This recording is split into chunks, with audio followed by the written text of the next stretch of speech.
Welcome to another edition of A Giant Issue. I am Coach Gene Clemons, New York Giants on SI. That's where you get all of your New York Giants news and information from. Make sure that you go there and see all the stuff that I'm writing on the draft as we come about on the New York Giants Combine needs and things that I'm going to be looking at when we get to the Combine. There's no better person to talk about the Combine and everything that's going on with what could be in the future than my guy Emory Hunt. Before I say anything else about him, though, make sure that you go to there, hit that like button, hit that subscribe button. We're up to about 58% of y'all that are actually subscribed, and the rest of y'all are just out here like rent free. You know how you pay the rent. You know how you help this thing get better.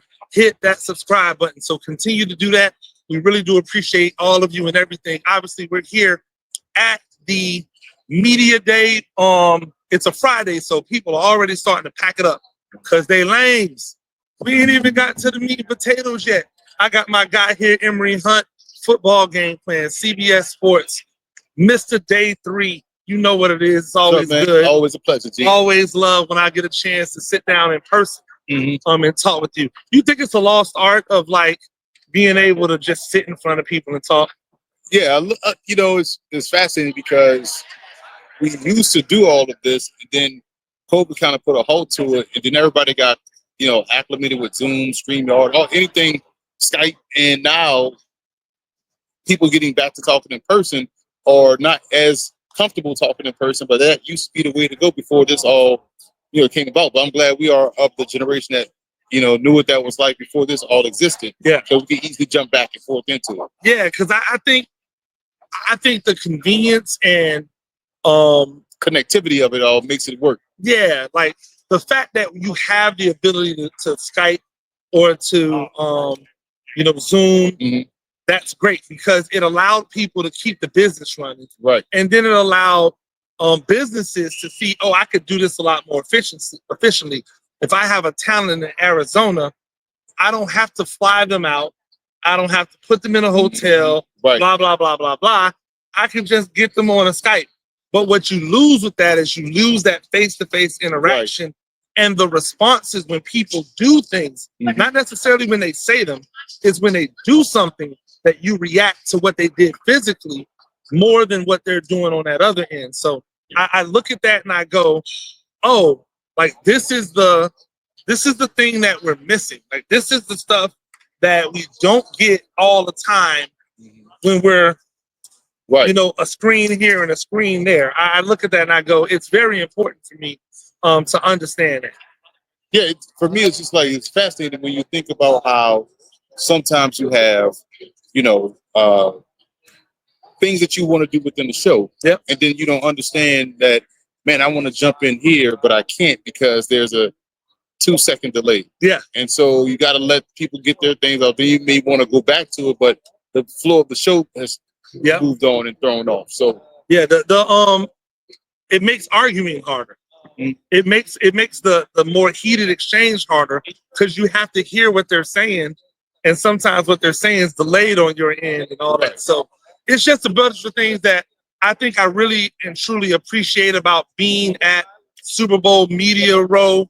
Can't really call it Radio Row anymore, right? Media Room. It's never really been a row. It's always been just a hodgepodge of everybody around, but you get a chance to see people face to face. You get a chance to interact face to face. This week we've seen the Malik Neighbors here in good spirits. I saw Jalen Hyatt around. He was in good spirits. Quite a few guys who are associated with the Giants whom we believe could be better utilized if they had better quarterback play. Facts. And that's why I think I want to start with you. The debate is always going to be Shedeur or Cam Ward. I know you feel very similar to the way I feel. If they get either one of them, right, it's a dramatic upgrade from what they've been dealing with in the past. So, just what have you seen out of the way that they've been moving since the end of the season? We always get a kick out of the fact that all of these guys move up and down boards after there's no more football played. What have you seen by the way they've been comporting themselves since the end of the season that gives you either like more confidence in what they're doing, or hey, I can't wait until they do ... Well, I like how it's because they're good friends, they're locked in on the message that we are good friends. What you see us do is competitive banter.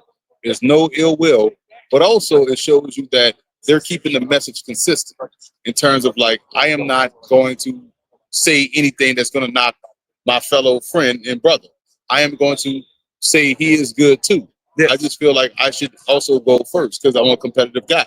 So that's why I like the conversation that they're having and how they're going about it. Because anytime I'm on a show, anytime you're on a show, I'm pretty sure they ask you, who would you rather have, as opposed to what do you see from him and what do you see from him? Because that's how the conversation goes. It's not necessarily about who would you choose over who. It's just about both guys can be good at the same time. Just like you could like two of however many artists in music at the same time. You don't have to say I like Jay-Z over Nas. I like both. I like this song. I like that song. You can both be good at the same time. So I like that they are keeping the message consistent. I like the fact that they're keeping the message consistent. Is we're the top two people in this draft. Right. Like get that Abdul Carter stuff out of here. Like I don't even understand how we got to the Abdul Carter being the best player in this draft, but they got to stop. And they also got to stop putting generational talent on everybody. Right. Like we've seen Abdul Carter. We saw Abdul Carter last year. We saw Abdul Carter the year before that. Right. Like there is nothing that Abdul Carter is doing that we have not seen someone do in the previous season. If we're being honest about it, we've seen guys doing Abdul Carter stuff other than Abdul Carter this year in this draft class. Like, what's the difference between Abdul Carter and Mike Green?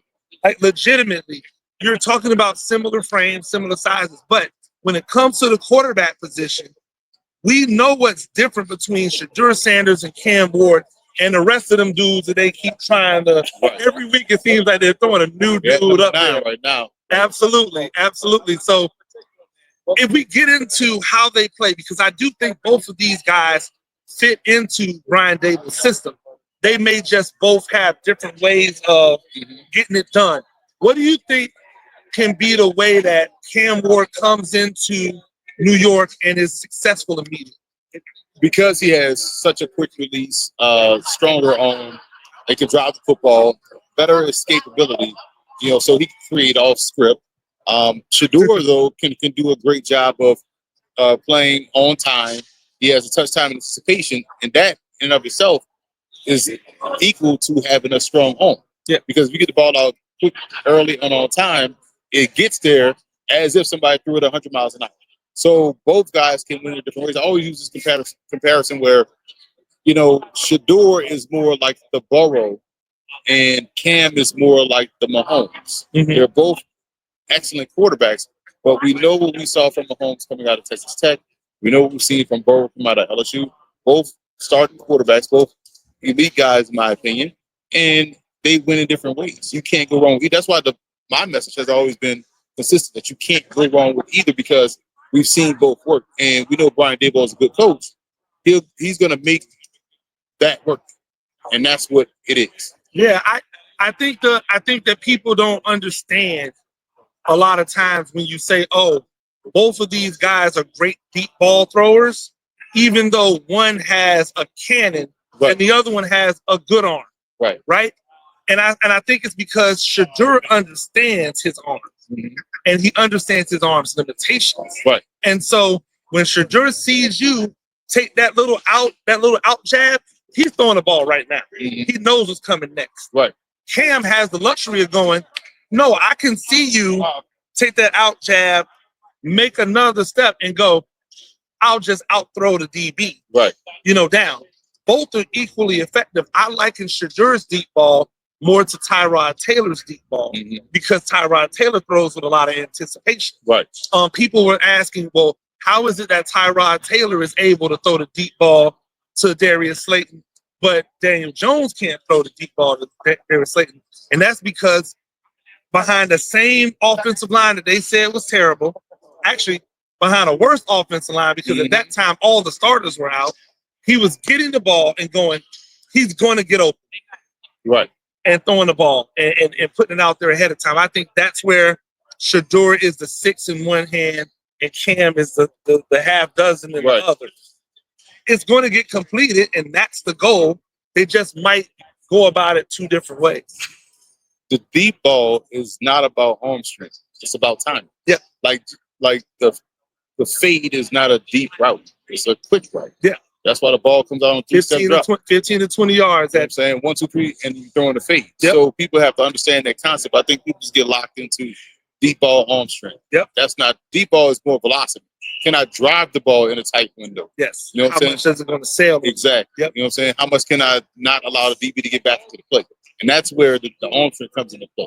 There's only been one quarterback that I've seen be able to rainbow deep balls consistently, and that's Russell Wilson. Right. Nobody else is able to do that where I throw the ball, it looks seemingly straight up in the air, and it drops down, and the safety wasn't able to get there. Right.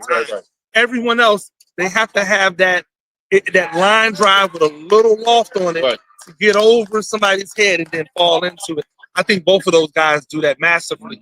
I also think that, and I wanted to get your opinion on this because a lot of people knock Shedeur Sanders and say, oh, well, he's not athletic, but they don't give him a lot of props for his ability to manipulate in the pocket and buy more time. I think that's one of the more undervalued parts of his game. It's the pocket management, the ability to move within it, buy time, extend within that realm. Like he's not going to take off and get a house call on a run play.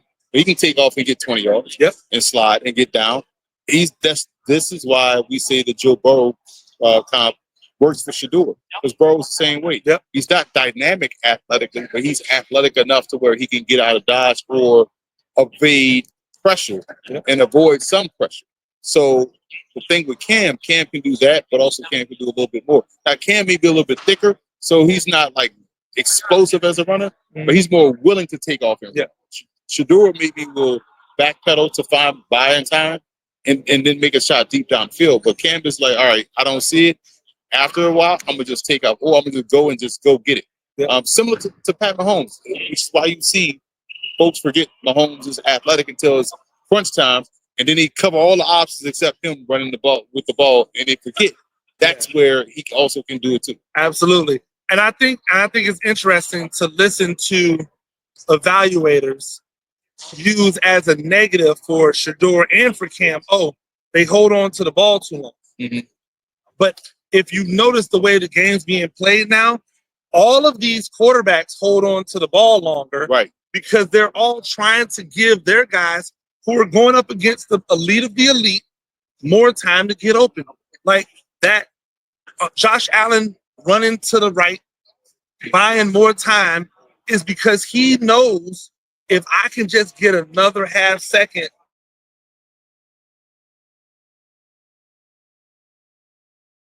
the ball is going to get to where I need it to be. I think that's something that Cam Ward has shown that he's able to do. Get that calm feet in the pocket. I think it's something that Shedeur has been able to show, that when he gets that quick pressure from the offensive line, I'm a spin out, but I'm not spinning out to try to take off. I'm spinning out so I can try to give my guys a chance to flip the field. And now I'm just. I also think he does a really good job of getting his feet ready to throw the ball when he's on the move at all times. I think the one viral play was when I want to say against North Dakota State, where scrambled out, was trying to escape, was going to get caught, but quickly reset his feet and fired a dart on a guy that was coming across the field. That was on a late crosser, scramble drill type situation. We got the guy the football, converted the first down. So those type of things he can do. He just won't take off and just run. He won't lead your team in rushing. He'll get probably 4 rushing touchdowns on the season. And like Joe Burrow, if you do just forget about him, he'll run it all the way in for a touchdown against the Giants. We saw Burrow do it. We've seen Shedeur do it at Jackson State, 70-yard runs. But we also saw him do it at Colorado, where people just forgot that he was a running option. They're trying to play man with the safeties over the top. Everybody vacates. He goes, okay, I'll take 45 yards and a I'll touchdown. just go and just get it. Exactly. So I think that both of those guys bring that element to the table. I think both of them have the poise and the ability to block the noise out that it takes to play in New York. A high level, yep. You know, I think that the one thing I will give Shedeur is that he's been under the scrutiny for so long, ever since he was in youth league, and people said, "Oh, you're just playing quarterback because your daddy is Deion Sanders." I think that's why I said I thought that he was the most pro-ready quarterback that I've seen in the last 10 years, because nobody's had to deal with that level of scrutiny outside of maybe Peyton Manning. Like Eli Manning didn't even have to deal with it, you know? But I think what I like about what Cam Ward has done is that he heard the noise after Washington State, and he was going to go pro, and said, "Oh, y'all really don't think I'm like this? Watch this." And you like that he, you know, again, he had the opportunity. He had declared for the draft. So it was probably around third round grade. Went back, elevated, said now he's going second overall, essentially our first overall. Yep. So that's a good gamble on himself. Shows you the type of person he is and the type of player he is. And now the league recognizes what Cam Ward is all about. And that's just a better profile for one of these teams that are playing in one of these major cities. Yeah, and I want to stick on quarterbacks because there's been talk about America's quarterback, Jameis Winston, you know, our favorite, and his the possibility of him ending up in New York. And there's been mixed review from people in Big Blue Nation about whether or not Jameis Winston could be a good bridge to. And I'm like, this is a slam dunk. And the reason I gave is that I think the 30 and 30 year, people only ever focus on the interceptions. Right. They don't focus on the fact that how difficult it is for a quarterback to be able to hit the reset button after throwing 4 interceptions in a game, and still get 3 touchdowns and 380 plus yards.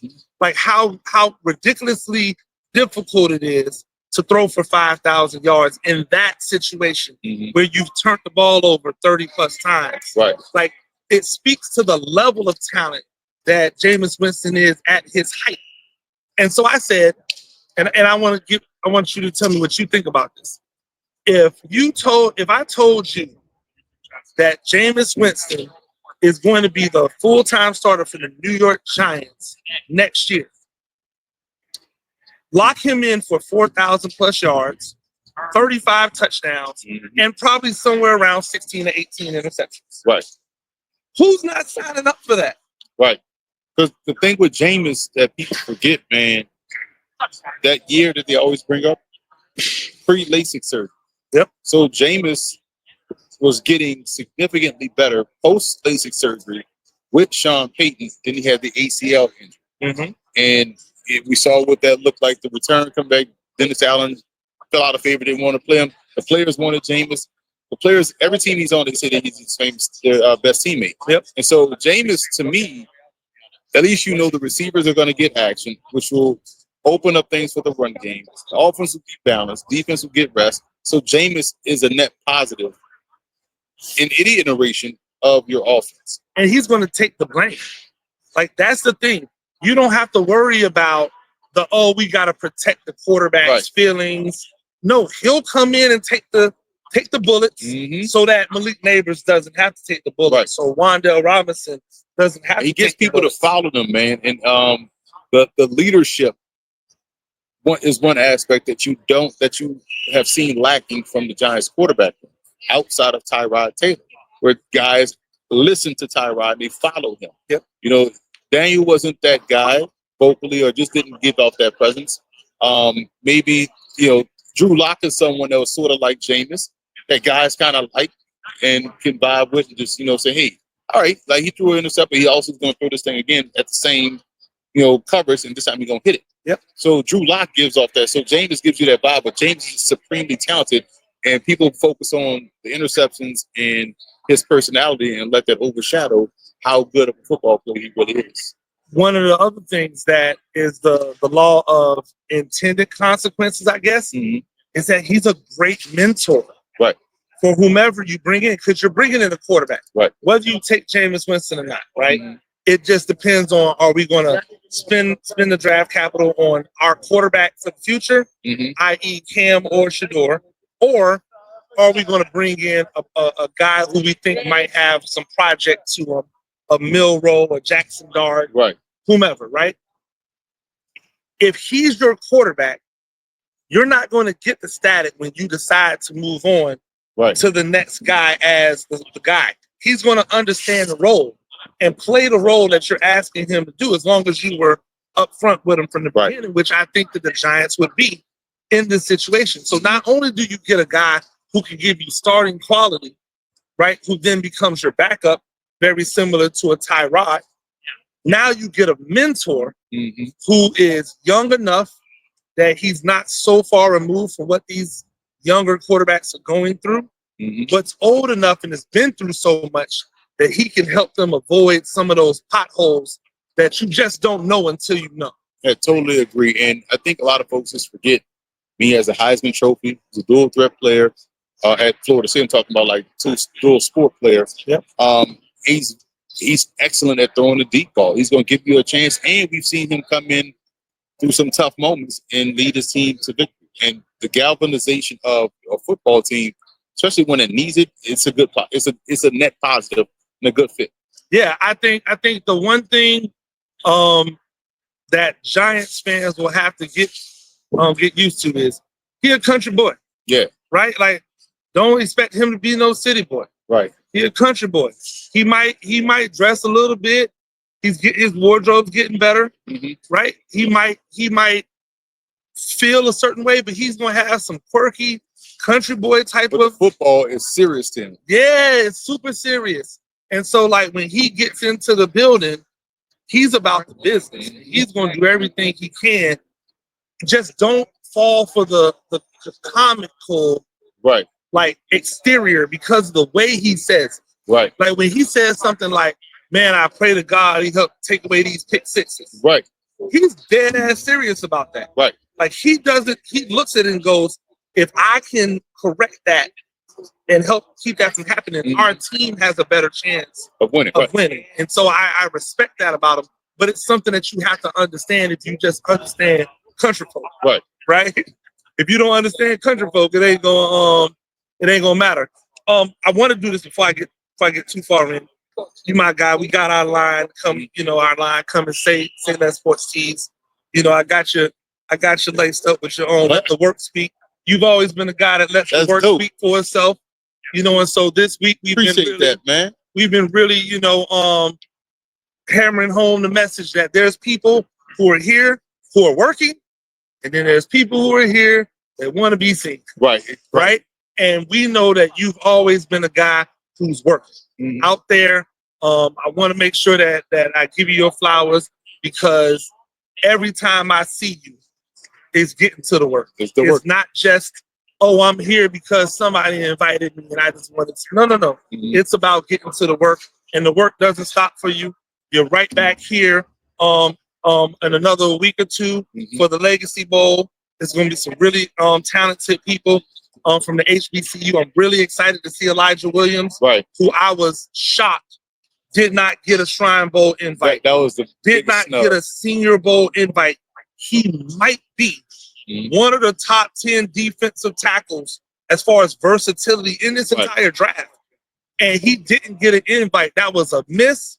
But I'm saying it on. That was a miss from you, Nagy, and your 3,000 people that y'all got at the Senior Bowl. That man should have been there. Shouldn't have just been Vincent. It should have been Elijah Williams there. I know. I'm really excited to see. I'm hoping to get down, but I know you'll be there for that. Absolutely. And then the combine, obviously. Right. And in the midst, we're working on the draft guide this year, like plowing through the different positions, working on wide receivers now. Hopefully, by the time we get to the Legacy Bowl, I'll be working on the offensive line, and then I could be done with the offense by the time the combine starts. So when that week and when I come back, it's all defense, and we should be on track for late March release, like we tend to do every year. Absolutely, and I'm excited because I want to know what the end numbers going to be. Yeah, I'm always excited about how many. It was interesting this year. I can't give too many details, but there's an additional section that's going to be something new for folks out there that they didn't get the year prior. that I'm excited about that we have in here. Like maybe 2 sections. We'll see how quickly we can get through. But I know there's going to be one section that's going to be something unique. Yeah, and so ever evolving. Make sure that you go ahead and get those pre-sales right now. Footballgameplan.com / 2025 draft guide. Make sure you go in and get the pre-sales for that. You want to have it early because as soon as these prospects start, hitting the teams, they're going to tell you about the 25 dudes that they've been telling you about all season.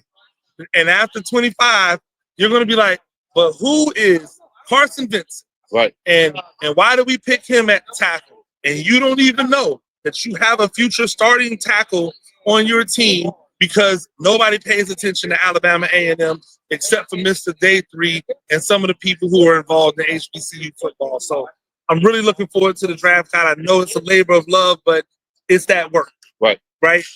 We call it the industry standard for a reason because it's that work. So shout out to you that I appreciate you coming on.